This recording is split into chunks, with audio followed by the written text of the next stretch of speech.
আপনারা ইতিমধ্যেই অবগত আছেন যে বৈষম্যবিরোধী ছাত্র আন্দোলনের পক্ষ থেকে আমরা জুলাই প্রোক্লেমেশন জারির আহ্বান জানিয়ে এসেছিলাম।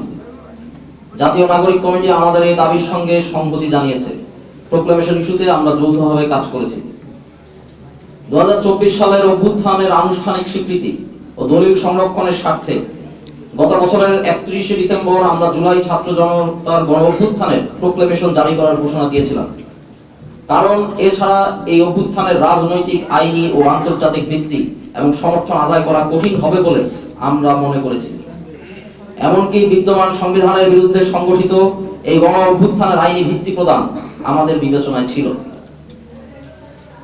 পরবর্তীতে 30 ডিসেম্বর অন্তর্বর্তীকালীন সরকার জানায় যে সকল রাজনৈতিক দল ও পক্ষকে সঙ্গে নিয়ে তারা জুলাই অভ্যুত্থানের প্রোক্লেমেশন জারি করবেন। আমরা প্রাথমিকভাবে সরকারের সিদ্ধান্তকে স্বাগত জানিয়ে গত 31 ডিসেম্বর কেন্দ্রীয় শহীদ মিনারে মার্চ ফর ইউনিটি সমাবেশ করি। উক্ত সমাবেশ থেকে 15 জানুয়ারির মধ্যে প্রোক্লেমেশন জারির আলটিমেটাম দেওয়া হয়। প্রিয় সাংবাদিক বন্ধুগণ, আপনারা জানেন গত 15 দিনে প্রোক্লেমেশন ইস্যুতে সরকারের তেমন কোনো দৃশ্যমান পদক্ষেপ নেই। সরকার বৈষম্য বিরোধী ছাত্র আন্দোলন সহ রাজনৈতিক দলগুলোর সঙ্গে সংলাপও শুরু করেনি। আমরা সরকারের এই অনীহা ও ধীরগতির তীব্র নিন্দা জানাচ্ছি। সরকারকে মনে রাখতে হবে, খোদ তার নিজের বৈধতার স্বীকৃতির জন্যই অবিলম্বে জুলাই প্রোক্লেমেশন জারি করা দরকার। বিদ্যমান সংবিধানের 106 অনুচ্ছেদের মতো আইনি বাধ্যবাধকতাহীন অনুচ্ছেদ এই সরকারের পূর্ণাঙ্গ বৈধতা ভিত্তিমূল হতে পারে না। বৈষম্য বিরোধী ছাত্র আন্দোলনের আলটিমেটাম শেষ হওয়ার একদিন আগে গতকাল সরকারের তরফ থেকে জানানো হয়েছে যে আগামীকাল সরকার সকল রাজনৈতিক পক্ষের সঙ্গে বসবে। কিন্তু গত 15 দিন কোনো দৃশ্যমান উদ্যোগ কেন দেখা গেল না, এ প্রশ্নে সরকার কোনো সদুত্তর দিতে পারেনি। সরকারের মন্থর গতি এবং নির্জীব মনোভাবের আমরা তীব্র প্রতিবাদ জানাচ্ছি। বন্ধুগণ, জুলাই প্রোক্লেমেশন জারি সে বৈষম্য বিরোধী ছাত্র আন্দোলনের কোনো সাংগঠনিক বিষয় নয়। এর সঙ্গে আমাদের পুরো জনগোষ্ঠীর বর্তমান ও ভবিষ্যৎ নিরাপত্তা ও অস্তিত্ব নির্ভরশীল।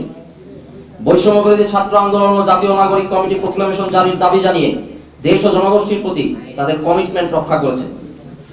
আমরা সরকারকে স্পষ্ট ভাষায় জানিয়ে দিতে চাই, বৈষম্য বিরোধী ছাত্র আন্দোলন, জাতীয় নাগরিক কমিটি সহ গণ অভ্যুত্থানের সকল অংশীজনদের সঙ্গে আলোচনা করে অবিলম্বে প্রোক্লেমেশন জারির তারিখ ঘোষণা করুন।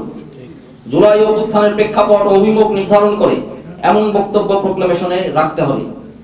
পাশাপাশি এই প্রোক্লেমেশন যেন অনাগত সাংবিধানিক ও আইনি ব্যবস্থার ভিত্তি হিসেবে কাজ করে তা নিশ্চিত করতে হবে।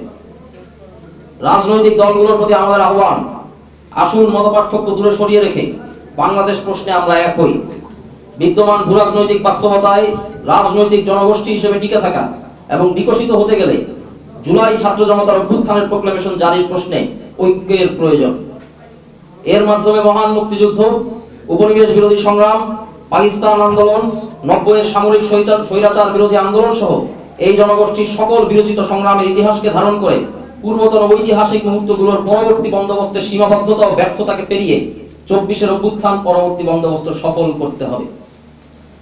বন্ধুগণ, গণ অভ্যুত্থানের বাস্তবতা ও ঐতিহাসিক দাবির মুখে সরকার প্রোক্লেমেশন জারির ব্যাপারে সম্মত হয়েছে।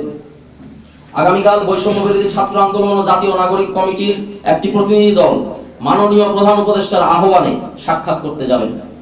সেখানে দেশের অন্যান্য রাজনৈতিক দলের সঙ্গে আলোচনা হবে। আলোচনা শেষে অবিলম্বে প্রোক্লেমেশন ঘোষণা করার তারিখ ঘোষণা করতে হবে। কোন প্রকারের কালক্ষেপণ ও গড়িমসি ছাত্র জনতা বরদাস্ত করবে না। কালক্ষেপণ হলে আমরা দ্রুতই সারা দেশের সর্বস্তরের ছাত্র জনতাকে সঙ্গে নিয়ে দুর্বার আন্দোলন গড়ে তুলব। সবাইকে ধন্যবাদ। বার্তা প্রেরক, বৈষম্য বিরোধী ছাত্র আন্দোলন ও জাতীয় নাগরিক কমিটি। আমাদের একটা ঐক্যের জায়গায় আমরা প্রতিষ্ঠিত হয়েছি যে বাংলাদেশের সকলের এই গণ অভ্যুত্থানের শহীদ আহতদের স্বীকৃতির জন্য আমাদের একটি দালিলিক প্রমাণ প্রয়োজন। সেখানে হলো কালকে সকলের সাথে আমরা আলোচনা করব এবং আমরা বরাবরই ছাত্র জনতা যে গণ অভ্যুত্থানে অংশগ্রহণ করেছিল সে বিপ্লবের স্পিরিটকে আমরা ধারণ করি এবং সে অনুযায়ী আমরা আগাবো। তবে আমরা চাচ্ছি আমাদের ওপেন ডোর আছে, সেখানে সকল আলোচনার সুযোগ রেখেছি, সকল পক্ষই যাতে ঐক্যবদ্ধভাবে আমরা থাকতে পারি। আমরা যথেষ্ট ধৈর্য এবং সাহসিকতার পরিচয় দিয়ে যাচ্ছে। অন্যান্য দলকে আমরা এক্ষেত্রে আহ্বান জানাবো, ছাত্ররা যেভাবে অতীতে সাহসিকতার সাথে যুদ্ধ করেছে আগামীতেও যুদ্ধতেও আপনাদের সন্তানদের পাশে থাকবেন এবং বাংলাদেশের ভবিষ্যৎ যে প্রজন্ম রয়েছে সেই প্রজন্মের লড়াইয়ে আপনাদের অংশীদার করবেন। 15 দিন আপনারা যে সময় দিয়েছিলেন সেটা কি প্রকাশিত করার সময় নাকি আবার ডিসকাশনের সময় আপনারা দিয়েছিলেন? আমরা 15 দিনের জুলাই প্রোক্লামেশনের যেটা আমরা উদ্যোগ নেওয়ার যে ডেডলাইন দিয়েছিলাম, সরকার গতকালকে ইতিমধ্যে উদ্যোগ নিয়েছে। আমরা সেই উদ্যোগ সরকার ধীরগতিতে নিয়েছে, আমরা এটা বিশ্বাস করি এবং প্রেস রিলিজে আমরা প্রকাশ করেছি। কিন্তু এটা এর আগেই সরকার ভিজিবল অনেকগুলো উদ্যোগ নিতে পারত, সেটা সরকারের একটা ব্যর্থতার পরিচয় হয়েছে। কিন্তু সরকার যেহেতু সবাইকে একসাথে একটি ঐক্যবদ্ধ টেবিলে বাংলাদেশের সুবর্ণ সুযোগে আনার সুযোগ করেছেন, সেজন্য আমরা সরকারকে ধন্যবাদ জানাচ্ছি। এটা ঐতিহাসিক আগামীকালকে একটি প্রোগ্রাম হতে যাচ্ছে এবং সরকারও এতে অনেক ব্যাংক পেতে হয়েছে। বিভিন্ন রাজনৈতিক দলের যে সহযোগিতার যে আচরণগুলো যদি আরো ভালো হতো তাহলে হয়তো এটা অনেক আগে হতে পারতো।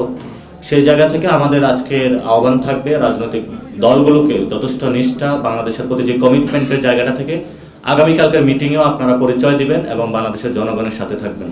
আমরা তো অলরেডি বলেছি যে 15 তারিখের মধ্যেই সরকার উদ্যোগ গ্রহণ করে এটা প্রকাশ করলে ভালো হতো, কিন্তু সকলকে একসাথে আলোচনা টেবিলে বাংলাদেশে এটা গত 53 বছরের একটি পলিটিক্যাল কালচার, একসাথে বসা, একসাথে আলোচনা করা বা সিদ্ধান্ত নেওয়া, জাতির প্রশ্ন ঐক্যমত পোষণ করা, এগুলো বাংলাদেশের কালচারটা নষ্ট হয়ে গিয়েছে। আমরাও সেই কালচার কিভাবে ফিরিয়ে আনা যায়, বর্তমান ছাত্র জনতা সরকার সেই উদ্যোগটি নিয়েছে এবং তারা সেটাতে সফল হয়েছে এবং আগামীকালকে একটা ঐক্যমতের ভিত্তিতে একটি ডেট তারা পাবলিশ করবেন। আমরাও চাই এটা দ্রুত সময়ের মধ্যেই এটা করা হোক। আমরা অলরেডি 31 তারিখ বলেছিলাম, 15 তারিখ গিয়েছে, যেহেতু সবাই এক টেবিলে এসেছে আমরা আশা করি দ্রুত এটা প্রকাশ হবে এবং আমাদের জায়গা থেকে আমরা বলি যত দ্রুত সম্ভব, এটা যদি কালকে সম্ভব অথবা এর পরের দিন যত দ্রুত সম্ভব এটা করা উচিত। আমরা আমাদের বিভিন্ন রাজনৈতিক দলের কথাবার্তা চলছে, তারা তাদের ফোরামের যে মিটিংগুলো করেছেন তাদেরও প্রস্তুতি রয়েছে, আমাদেরও প্রস্তুতি রয়েছে, আমরাও বিভিন্ন পয়েন্টগুলো নোট করেছি। আমরা জনমানুষের যে ঐতিহাসিক আকাঙ্ক্ষা এবং দায়িত্ব আমাদের উপরে দিয়েছে, সে দায়িত্বের জায়গা থেকে আমরা পর্যালোচনাগুলো রেখেছি এবং আমরা গত 15 দিন মানুষের একদম মফস্বলে, মানুষের রান্নার চুলার কাছে গিয়েও কথা বলেছি। তাদের জীবন কিভাবে বিপন্ন হয়েছিল গত 15 বছরে, 53 বছরে, কেন তারা এই আন্দোলনে এসেছিল, সেই ভাষাগুলো আমরা আত্মস্থ করতে পেরেছি। তো এই আত্মস্থ ভাষাগুলো হৃদয়ে ধারণ করে আমরা কালকে সকলের কাছে আহ্বানগুলো পৌঁছে দিব।